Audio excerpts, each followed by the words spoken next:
Good afternoon. It's Friday, the 22nd of February 2019, just after 1 o'clock. Welcome to UK Column News. Your host today, Mike Robinson, myself, Brian Gerrish. We're delighted to be joined by David Scott from north of the border with Northern Exposure and David Ellis, Strategic Defence Initiatives. Those of a weak disposition. Well, just say apologies for the slight technical hitch just there. A couple of people noticed the timer stuck at 0, but we got there in the end. Yes, weak disposition. Look away now because, let's welcome David Scott to the programme and say Holyrood magazine, Tony Blair, just at the point where we're seeing a new centrist party rise to take over British politics forever, and of course it's his initiative. He's put money into it, and he's suddenly being promoted in the sort of, what is this, the main Scottish political organ? Well, this is the coincidental nature of this front page. This is, we don't actually know what the article says yet. It's published on Monday. Can't wait to read this one. This is the official house organ of Holyrood, the Parliament. Right, where they talk about things and in a non-political way. They take the higher ground, and well, it's time for reflection from Tony. So yeah, things are not going as planned. I think that's one of the admissions on display here, and we need Tony to fix things. Well, you're not wrong. Now, Tony, of course, has been appearing in various places, not least in Germany. And if you were watching the UK column or my Twitter feed yesterday, you would have seen us pushing out some information about Tony Blair and what he was saying with regard to EU military. Well, let's just, he was speaking at the Technical University in Munich on the sidelines of the Munich Security Conference. Let's just briefly hear what he had to say. So, you see, the European defence concept actually was started by a summit between myself and President Chirac back in the year 2000. Well, in fact, he's not quite correct about that, because the summit took place in December 1998. But nonetheless, this was the St. Malo summit, which basically kicked off this most recent effort to push through military unification in Europe. But he didn't end there. He had a couple of other things to say, and you need to listen a little bit carefully to the language here. If we explain this properly, no, it doesn't help the Brexit case. I came to the conclusion that though this transatlantic alliance with America is extremely important and we need to maintain it, the best partnership is a partnership where we have our own capabilities that are also strong. And this is why I think the concept of European defence and greater European defence cooperation is absolutely essential. So he had been asked, was the discussion on the European mainland affecting the Brexit campaign? In other words, were the Brexit campaign getting some advantage by that discussion? And he's saying, well, actually, if this entire process is explained properly to people, then there's no reason that it should give any momentum to the Brexit campaign. But it was the use of the word "our." Once again, he's talking about our defence. So I just wanted to remind everybody what we were talking about on Monday with Gavin Williamson, because he was talking about having met Ursula von der Leyen at NATO earlier in the week, and that Europeans should not be spending 2% GDP on defence for America. We should be spending it for ourselves and our security. So Gavin Williamson reflecting Tony Blair's language there, and not just in the use of the word "our" and "ourselves," of course, because Tony Blair's point in that little video clip there was that while the transatlantic relationship is very important, it's much more important to build a European structure. And this is exactly what Gavin Williamson is presenting here. He had been to NATO with Ursula von der Leyen. He's saying that Europeans should not be spending 2% of GDP on defence for America. As Brian pointed out already, of course, the Europeans have never spent any GDP on defence for America. It's been quite the opposite way. So what he's really pointing out, or what he's saying there, is that exactly what Tony Blair was saying. While NATO's important, actually European defence is much more important.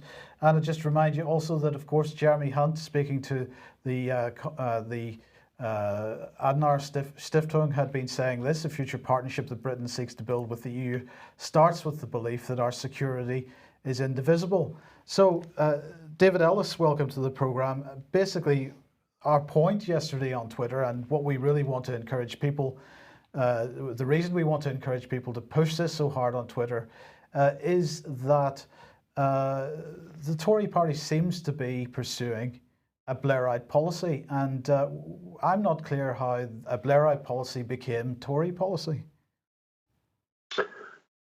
Absolutely, that's exactly the case. They are implementing and pursuing in Tony Blair's own words, essential project and concept of EU defence union. And there's the key thing, isn't it? Now this really does sort of shed a bit of light onto why we've got this political denotice within the Tory party not to discuss this at any level. So we can see why. You've got Tony Blair there in his own inimitable words claiming ownership of initiating the concept and essential policy of EU defence union. So he's fell short of some of the sort of key the key phrasing there in his own inimitable way of the way that he speaks. But it's very clear from the clip as a whole that he knows exactly what this is and what it's going to do, and that the co-op and partnership language that we've seen Theresa May using continually and the cabinet using is really Tony Blair's language, or the language of the EU. So we've got the stumbling block here, haven't we? We've got really the final bit of the jigsaw, that we can now see the full picture, and everybody here, I hope, will now get behind this, knowing full well that Tony Blair has got a considerable hidden hand in this entire operation. So the key part there is that he's saying we have to be very careful about the way that it's handled and explained. Well, of course, at the moment, it isn't really being explained at all.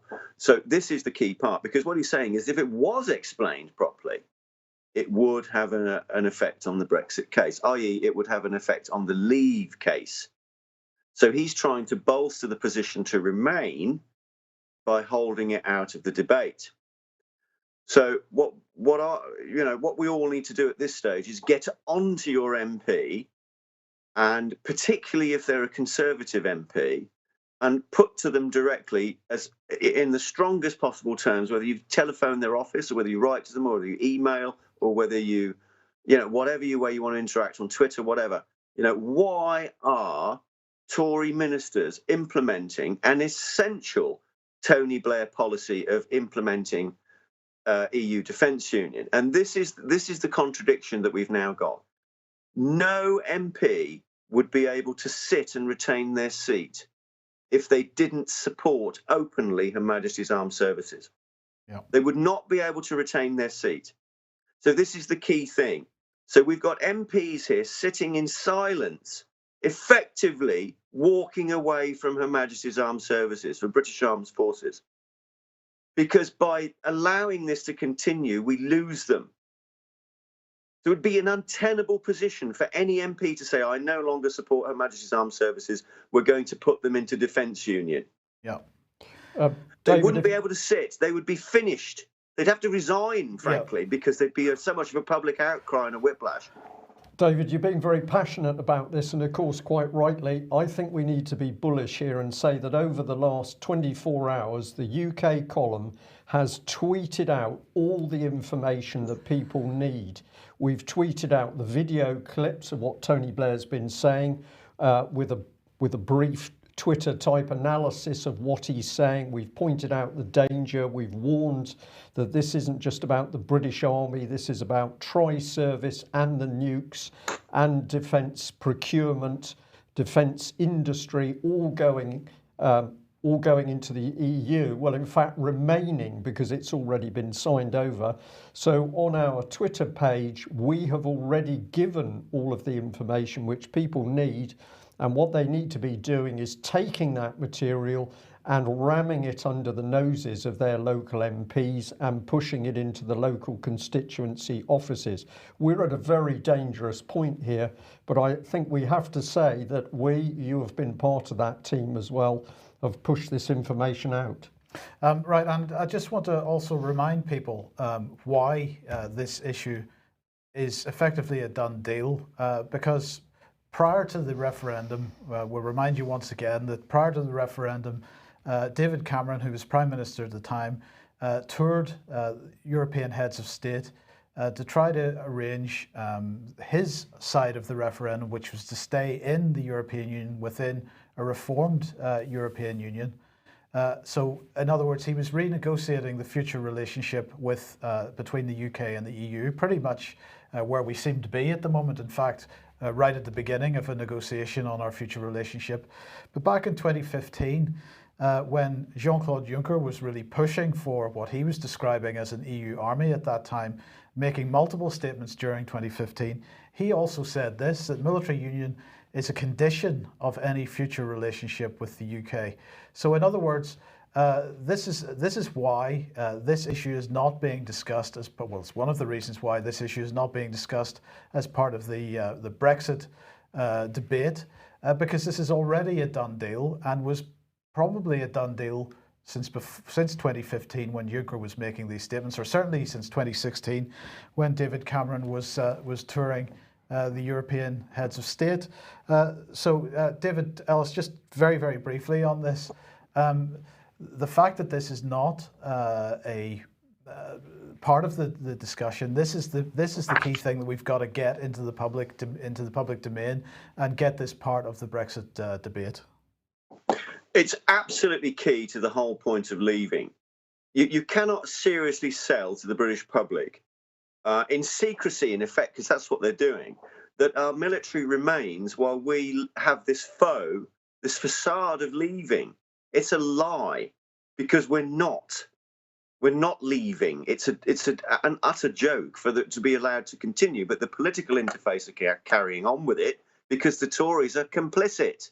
They've clearly gone along with it. We know from the prime source there of Admiral Lord Boyce, Knight of the Garter, at the start of Brexit, said to me that none of this was included in the Brexit frame. Now, we now know why, because there must have been some sort of co-op with the Remain side of Blair and Cameron to hold this out from the public. So the whole nation is being deceived on a level unprecedented. Yeah.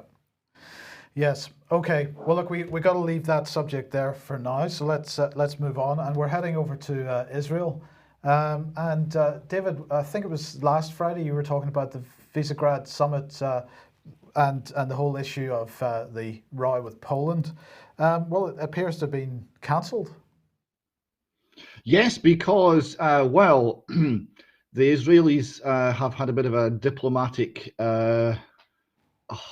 What would you call it? I don't think the word's quite been invented. So Bibi Netanyahu had too much responsibility in one person. He was acting as foreign minister, finance minister, prime minister. It was basically a one-man parliament. Legal action was taken to stop him doing this. In the face of this oncoming legal action, he decided to appoint a foreign minister, Mr. Katz, who the same day that he was appointed said the following: "I am the son of Holocaust survivors. We will never forgive and never forget." And there were many Poles who collaborated with the Nazis. And he then quoted former Prime Minister Shemir. Shemir said that every Pole suckled anti-Semitism with his mother's milk. Nobody will tell us how to express our stance and how to honour the dead. So there you see collective judgment about people who were not born at the time being applied in an openly racist manner against the Poles in this case. And, as entry into international diplomacy, that didn't go down too well with the Poles.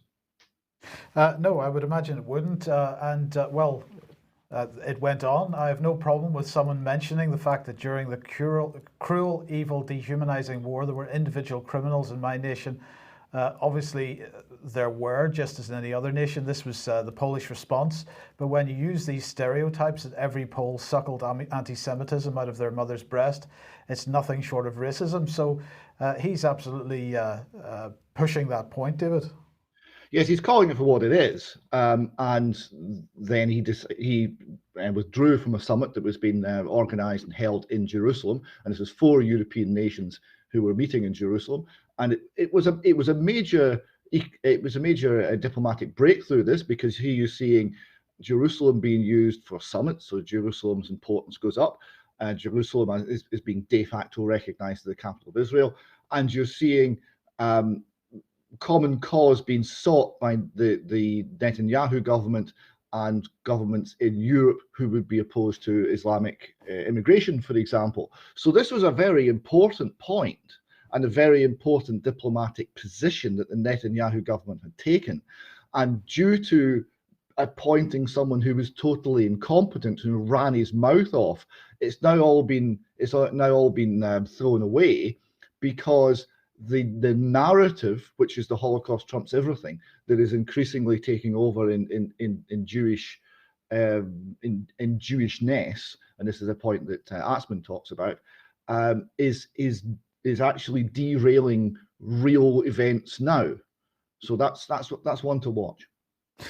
Okay, well, look, let's move on to Ukraine, because, well, on Wednesday, I think it was, there was a General Assembly, UN General Assembly debate on Ukraine. And basically, this came about because on the 12th of February, the Russians had initiated a UN Security Council meeting on the situation in Ukraine. It was the 4th anniversary of the signing of the Minsk agreements, basically, and so they asked for a UN Security Council meeting, and well, the West wasn't so happy about the idea of that, so they organised a counter meeting in the General Assembly, which was held on Wednesday. And this was dedicated apparently to the 5th anniversary of Russian aggression against Ukraine, because, you know, that's the key narrative here. Well, let's just have a look at, well, you can see some of the Foreign Office propaganda that was pushed out on this morning. This is Jonathan Cohen, the US ambassador to the UN, saying the international community should remain united in support of Ukraine and impose costs on Russia for these attempts to undermine Ukraine. Well, Karen Pierce had to get in on the act as well. She said the forcible Russian seizure of 10,000 square miles from Ukraine broke the first principle of international law, that countries may not acquire territory or change borders by force.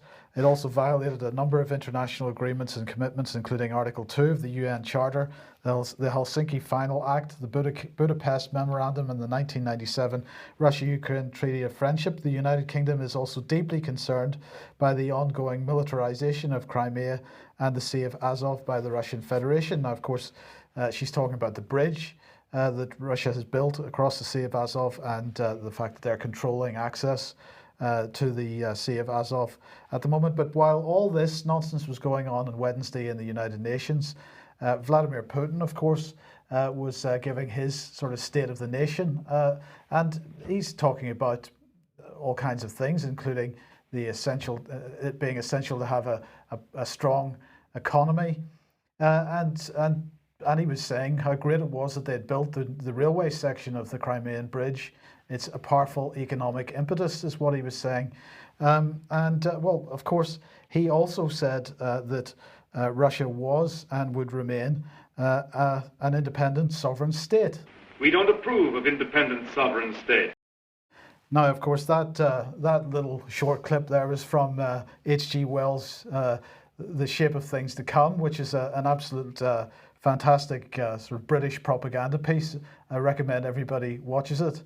It's quite utopian, but anyway, they don't approve of, or we don't approve of independent sovereign states. David Scott, first of all, I just wanted to get your thoughts on this continuing sort of rhetoric against Russia and more Russia's response to it, which continues to be, well, to hell with you guys, we're going to continue to do our own thing. Yes, but the Russian response is rational, and the volume of the saber rattling is going up. As Donald Tusk went and did a major speech during the week, in Rada, right? Now, he said, quote, "There is no Europe without the Ukraine." And by the way, there's no Ukraine without Crimea, right? So you see the case for war is being made. Now, he's not quite talking military action yet, but the ideological case has been made. I find that really concerning. This is Ukraine. This is the grain. This is oil. This is Theresa May's Operation Barbarossa. Absolutely, David Ellis. Oh yeah, it's exactly Barbarossa, Mark, whatever it is now. I don't know. Since Napoleon tried it, Hitler tried it, and now you can see this gearing. Now it's a huge amount of pretext to war, even from the top secret cabinet office papers, and people see here that we've just recovered from Kew are very centred in 1948 onto the defence union trajectory on the basis of Russia. So whatever's been going on there is a long-term problem. Russia clearly wants to still be a nation, as Mr. Putin is saying, and let's say we can rely on what he's saying as that's the case. And of course, we're back to really, what are we really back to?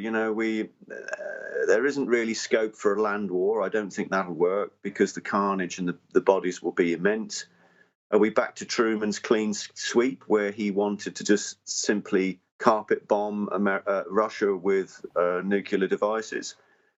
Or are we into something else? But Putin has alluded to these new drone underwater cruise missiles that he's got, or the cruise missile in effect that's underwater.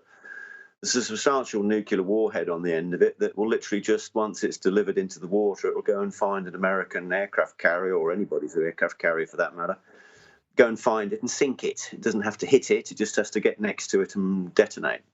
So really what we're seeing here is a huge shift in global positioning. With that one move with these underwater nuclear drones, it really has to beg the question, and this is an if, and I'm asking the question, does it render the American aircraft carrier fleet and the two new British aircraft carriers redundant? And if that is the case, what effect will that have on the petrodollar, the dollar oil dollar relationship? So there are huge consequences going to happen here as a result of it. And we're going to see it unfold relatively quickly. I'd like to say just one thing in closing, because we're getting a lot of feedback upon religious issues and immigration issues as to why we're pushing the military angle and not going with the religion or the immigration issues. So I'd just like to say to everybody on that issue that free movement of people is actually free movement of money. And anybody that's campaigning on a basis of religion politically is in the wrong area totally. You cannot make windows of people's souls, but what you can do is focus on something which will sway a majority of people in Britain, which is supporting a national military, Her Majesty's Armed Forces, to remain as they are now, as we understand them, and not go into military union. Because the only thing I can see, my opinion at the moment of forecast, is the only thing military union is going to do is attack Russia. Yeah. Now, hands up, who wants to do that?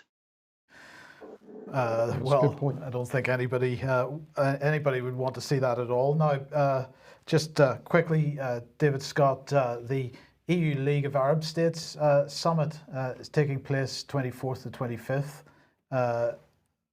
in Sharm el-Sheikh. So give us a little bit of background to this.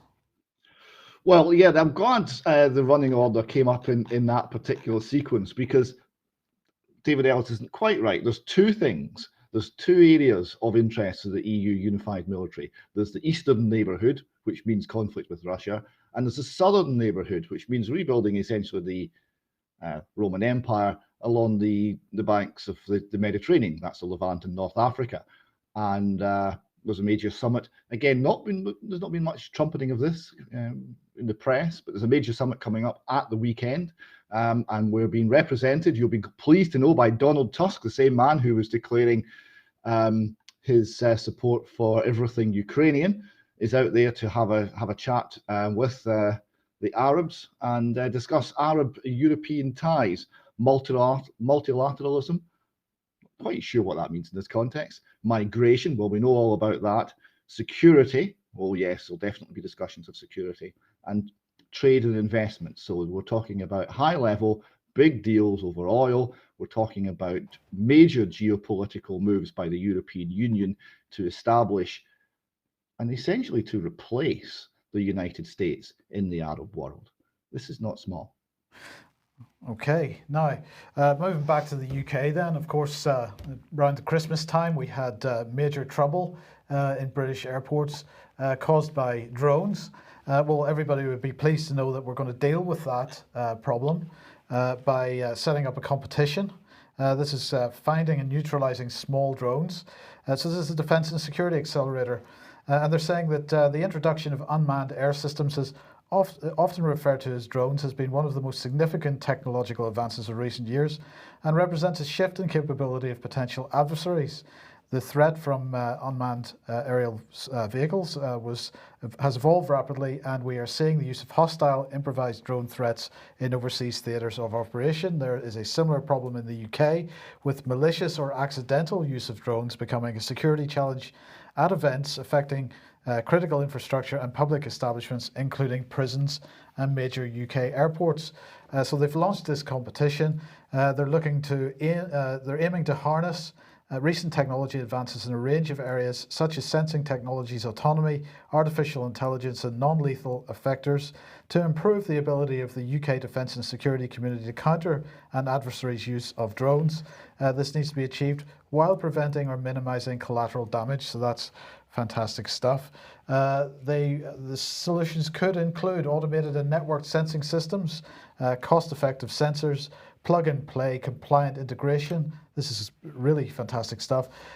Methods of robustly defeating and denying current and next generation drones in a range of scenarios and environments, significant and rapid improvements to extant systems for deployment, and autonomous decision making. So, well, we couldn't do much better than that. Well, we can, I'm delighted to say, because the government has announced it's going to give medals to people who've been flying the Predator drones. I put out a UK column tweet: kiss the wife, hug the children, leave home, remotely fly a Reaper drone at no risk to you whatsoever, kill and maim some people you've never seen who you were told by the UK government are bad, have a cup of tea, leave the base, go home to wife, get a medal, sick. And only one person tried to challenge me over that, and I pointed out it'd be roughly equivalent of me getting a Northern Ireland medal for sitting in a minesweeper off the coast of Northern Ireland while the troops were ashore having to face real hardship. So pretty sickening. But presumably they won't be giving medals if you're flying your toy drone. But in fairness, it is a medal without a clasp, so I presume that's not quite as significant a medal as other medals. Yeah, that's the point though, Yeah, Mike. I know, really. I totally agree. But anyway, it gets better because, well, Britain is going to be the heart of future AI development. Because the government is piling money into training at universities for the next generation of artificial intelligence talent. This is new postgraduate artificial intelligence qualifications. So it's going to be an industry-funded AI masters with 16 dedicated centres at universities across the country to train the next generation of AI PhDs. And the Alan Turing Institute AI Research Fellowships are now open, so that's fantastic stuff. It's going to be up to 200 new AI masters places at UK universities, funded by companies such as DeepMind, Quantum Black, Cisco and BAE Systems. And the master's program apparently marks the first nationwide effort to address the skills gap at this level. 1,000 students will have the opportunity to enhance their skills with new PhDs at 16 dedicated centres, and up to 5 AI research fellowships are going to be created in collaboration with the Alan Turing Institute to both attract and retain the best research talent from around the world. So it's not necessarily for British citizens, it could be for anybody from any country. Great. Good stuff. Well, we shouldn't forget what Jeremy Wright said about this. The UK is not only the birthplace and father to artificial intelligence, Alan Turing, but we are leading the way on work to ensure AI innovation has ethics at its core. Yes. David Scott, have you seen any evidence in recent weeks, months or years that ethics is being considered as important at the core of AI development? They shouldn't use big words they don't understand.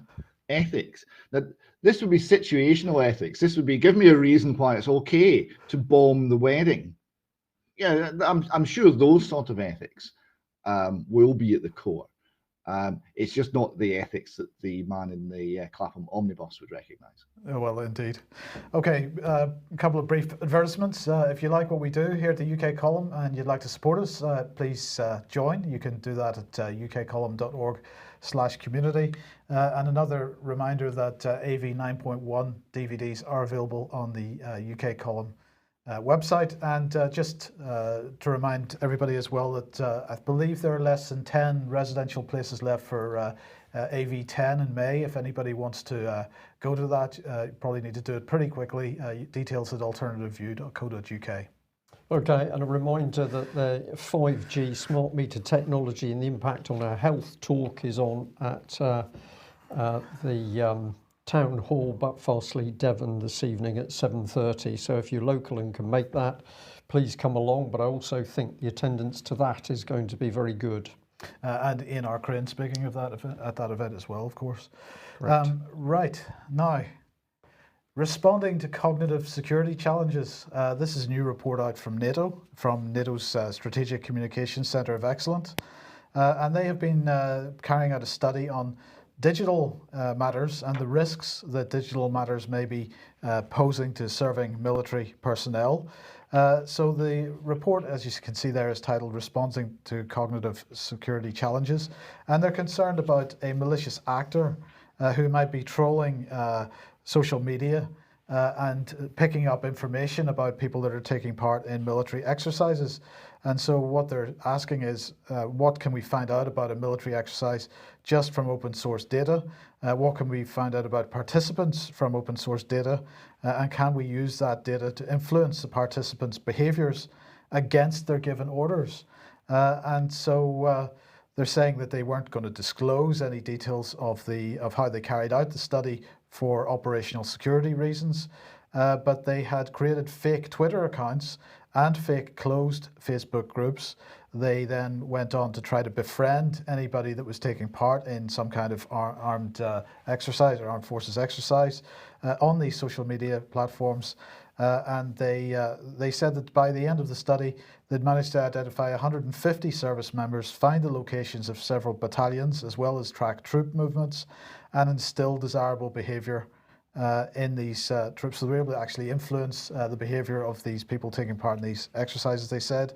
And they said the results suggest that in the current digital arena, an adversary would be able to collect enough personal data on soldiers to create targeted messages with precision, successfully influencing their chosen target audience to carry out desired behaviours. Now, I can't work out, Brian, quite what this is about.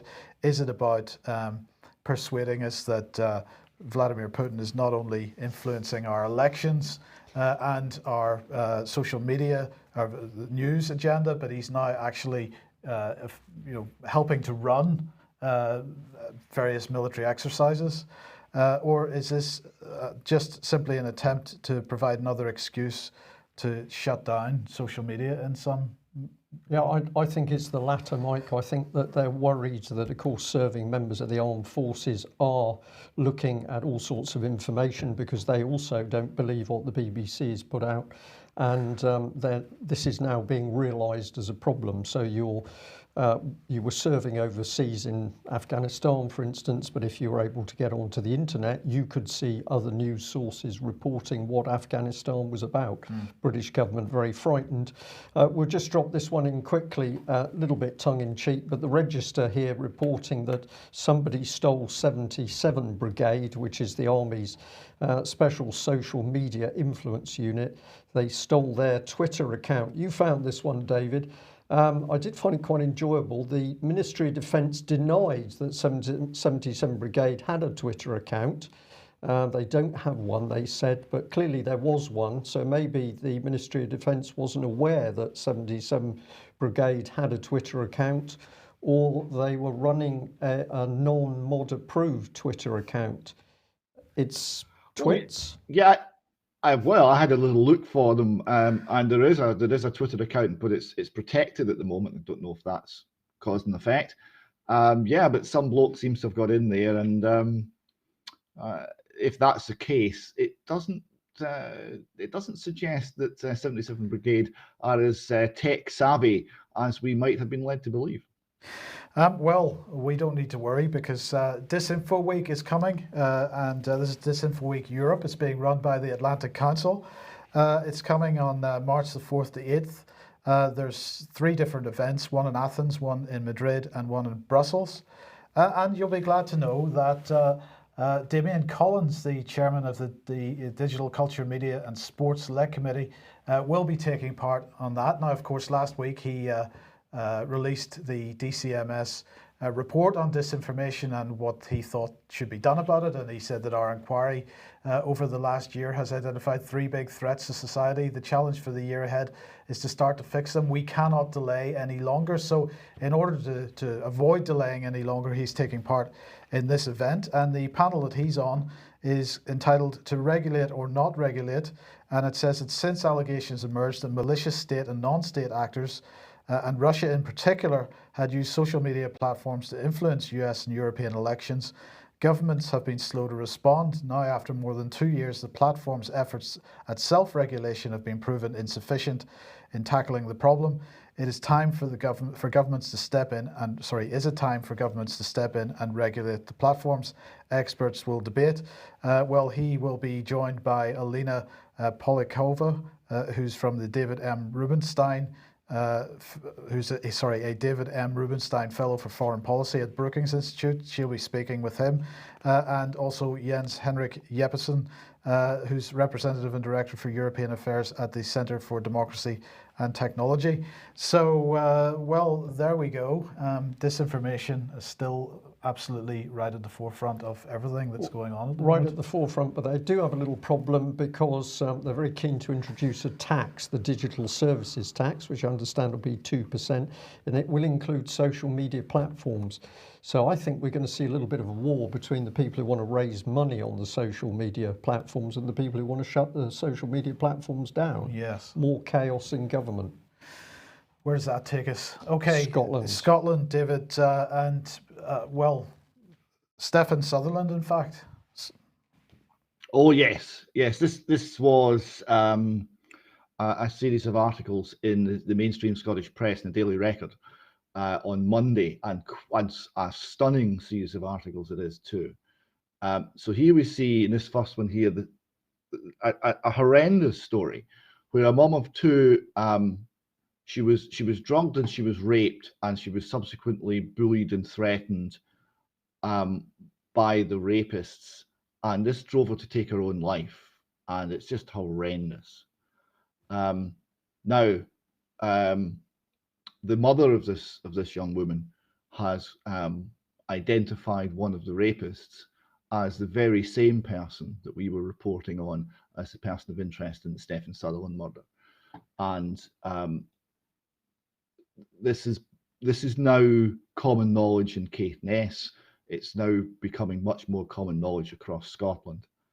The Daily Record did an editorial on this, and they commented that for the rule of law to prevail, it must retain the faith of the people for whom it exists to serve and protect. In one corner of Scotland, at least 2 grieving families have lost that belief. Now, we know that in many corners of many parts of the United Kingdom, there are many families who have lost that belief, but this is amongst the most striking examples. And the journalist who covered this, Marcello Mega of the Daily Record, interviewed Stefan's family, and his father said that we've been told in recent times that he, the suspect, we called him witness D, because the police had him down as a witness. We've been told in recent times that he has been boasting about getting away with Stefan's murder. I'm told he threatens people that he killed Stefan and got away with it, so he could kill them too. My heart goes out to Jenna and her family, because if the police up here had been even halfway competent, he would have been in prison and Jenna would have been alive. That was Sandy Sutherland. The only thing I would disagree there with is perhaps it's not a matter of competence. Perhaps there's something else driving this entirely. I'd encourage people to look at our article from 2017, the Stefan Sutherland, the unanswered questions. This outlines the concerns about the case, which are grievous and which remain 2 years on unanswered. And this is the key issue here, David. This has been going on for 2 years and no progress from the Scottish side at all. No progress. No, there's talks of investigations and there's talks of fresh looks, and then nothing happens. Yeah. And the degree, there are many more suspicious deaths this year than only in February. In Caithness, the degree to which that community is under siege, the degree to which it is being completely failed by Police Scotland is something that I would never have expected to see in my own country. And no one's listening. The politicians aren't listening. No one's listening to the people who are crying out in pain and anguish over their lost loved ones. Okay. Did you have anything to add? Well, only that this business, that it's not one case, it's multiple cases, and this leads us to believe it's not incompetence on behalf of the police and the Crown Prosecution Service. This is deliberate cover-up. Right. Okay, David, we're pretty much out of time, but let's just cover this one briefly. The Pope calls for concrete measures as Summit on Clergy Sexual Abuse begins. Now, the reason I always want to highlight this is they're having a several-day summit on the horrendous abuse within the Roman Catholic clergy of children. The Royal Commission in Australia estimated that 7% of the entire Roman Catholic clergy, 16, were guilty of sexually abusing, molesting children. There have been hundreds upon hundreds upon hundreds of cases all around the globe, America and Ireland being two examples. And we know from Scotland and the work with the Fresh Start Foundation and the extremely brave Mr. Pat McEwen, who's spoken out about the abuse he suffered, that it was happening here. If you look at the Marist community in Ayrshire, it's happening in Scotland. It's happening in Scotland with links to Ireland. The links are through the church. So we'll be looking for these words of concrete action to actually come to something. And we'll be speaking to the rulers of the Roman Catholic Church in Scotland to see what, if anything, this actually means. Okay. Okay, thank you very much for that. And we'll just end on the note of saying to our viewers and listeners that we put out the information we do to inform and educate people about what's happening with analysis. What we'd like you to do is to be sharing that information and spreading it. It's very clear to UK Column that there is some form of covert censorship now creeping through. It is affecting anybody who is putting out any quality information, challenging the government. And if we're to stop or at least get around this insidious censorship, then we need your help to actually re-promulgate the information that we're pushing out. You can email it, you can talk about it, you can copy it, you can push it out in tweets. But it's vital this information goes out. As David Ellis said, our armed forces, as just one example, have been given to the European Union, and Mr. Blair would have silence over that in order to further deceive voters. It's up to all of us to get that information out. That's it for today. Davids, thank you very much for joining us. We will be back at the same time on Monday. Bye-bye.